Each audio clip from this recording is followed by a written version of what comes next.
امام احمد رضا خان علیہ رحمت الرحمان کی تصنیف تجلی الیقین کا مطالعہ فرمائیں۔ افغیر دین اللہ یبغون وله اسلم من فی السماوات والارض طوعا وکرہا وإلیہ یرجعون۔ ترجمہ، کیا لوگ اللہ کے دین کے علاوہ کوئی اور دین چاہتے ہیں؟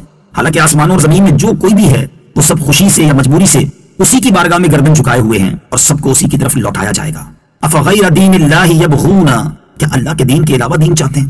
ارشاد فرمایا کہ کیا لوگ اللہ عز و جل کے دین کے علاوہ کوئی اور دین چاہتے ہیں؟ حالانکہ آسمانوں اور زمینوں میں جو کوئی بھی ہے، فرشتے، انسان اور جنات، وہ سب کے سب خوشی سے یا مجبوری سے اسی کی بارگاہ میں جھکے ہوئے ہیں۔ فرشتے تو یوں خوشی سے فرما بردار ہیں کہ اللہ تعالیٰ نے انہیں پیدا ہی معصومیت پر کیا ہے، اور مسلمان جن اور انسان اس طرح کے دلائل میں نظر کر کے اور انصاف اختیار کر کے فرما بردار ہیں، اور یہ اطاعت و فرما برداری مفید بھی ہے، جبکہ کافر کسی خوف یا موت کے وقت عذاب دیکھ لینے کے وقت گردن جھکا دیتا ہے، لیکن اس وقت کا ایمان قیامت میں نفع نہ دے گا۔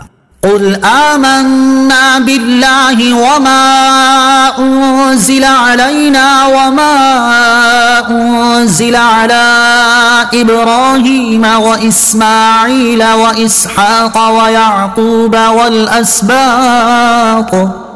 والأسباط وما أوتي موسى وعيسى والنبيون من ربهم لا نفرق بين أحد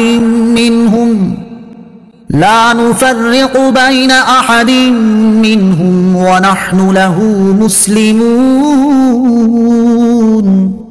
ترجمہ، اور تم یوں کہو کہ ہم اللہ پر اور جو ہمارے اوپر نازل کیا گیا ہے اس پر، اور جو ابراہیم اور اسماعیل اور اسحاق اور یعقوب اور ان کی اولاد پر نازل کیا گیا ہے اس پر ایمان لاتے ہیں، اور جو موسیٰ اور عیسیٰ کو ان کے رب کی طرف سے دیا گیا اس پر بھی ایمان لاتے ہیں۔ نیز ہم ایمان لانے میں ان میں سے کسی کے درمیان فرق نہیں کرتے، اور ہم اسی کی بارگاہ میں گردن جھکائے ہوئے ہیں۔ قل آمنا باللہ، اور تم یوں کہو کہ ہم اللہ پر ایمان لاتے ہیں۔ یہودیوں اور عیسائیوں نے تو یہ کیا کہ کچھ نبیوں اور کتابوں پر ایمان لائے اور کچھ پر نہیں۔ ان کے مقابلے میں مسلمانوں سے فرمایا جا رہا ہے کہ تم سب نبیوں اور سب کتابوں پر ایمان لاؤ، خواہ وہ ابراہیمی صحیفے ہوں یا حضرت موسیٰ و عیسیٰ علیہ السلام کی کتابیں یا دیگر انبیاء علیہ السلام کے صحیفے۔ ہمیں سب کو ماننے کا حکم ہے، البتہ ہمارا عمل صرف قرآن پر ہوگا، اور ہماری اطاعت و اتباع صرف حضور پر نور محمد مصطفیٰ صلی اللہ تعالی علیہ وسلم کی ہوگی۔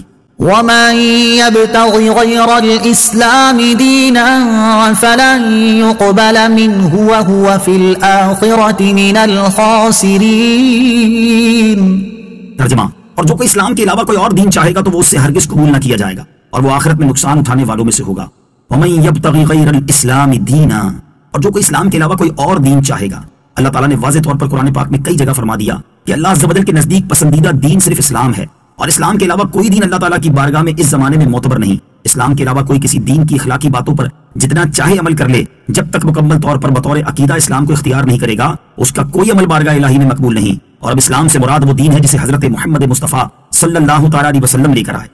كيف يهدي الله قوما كفروا بعد إيمانهم وشهدوا أن الرسول حق وجاءهم البينات والله لا يهدي القوم الظالمين۔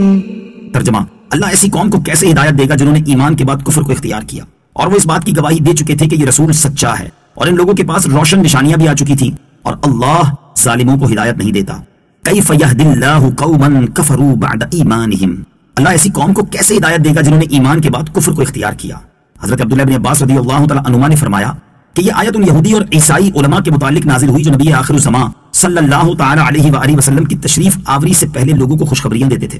تاجدار رسالت صلی اللہ تعالی علیہ وسلم کے طفیل سے دعائیں کرتے تھے، لیکن آپ علیہ السلام کی تشریف آوری کے بعد اپنے مفادات اور حسد کی وجہ سے آپ صلی اللہ تعالی علیہ وسلم کے مخالف ہو گئے۔ ان کے بارے میں فرمایا کہ اللہ تعالیٰ ایسی قوم کو کیوں ہدایت دے گا جنہوں نے ایمان کے بعد کفر کو اختیار کیا، حالانکہ پہلے وہ اس بات کی گواہی دے چکے تھے کہ یہ رسول سچا ہے۔ مراد یہ ہے کہ اللہ تعالیٰ ایسی قوم کو کیسے ایمان کی توفیق دے جو جان پہچان کر منکر ہو گئی ہو، یعنی ایسوں کو ہدایت نہیں ملتی۔ اس سے معلوم ہوا کہ جان بوجھ کر حق کا انکار کرنے کی بہت نحوست ہے۔ نیز معلوم ہوا کہ حسد نہایت خبیث بیماری ہے کہ اس کی وجہ سے آدمی جانتے بوجھتے انکار کر دیتا ہے، اور یہ حسد بعض اوقات کفر تک پہنچا دیتا ہے۔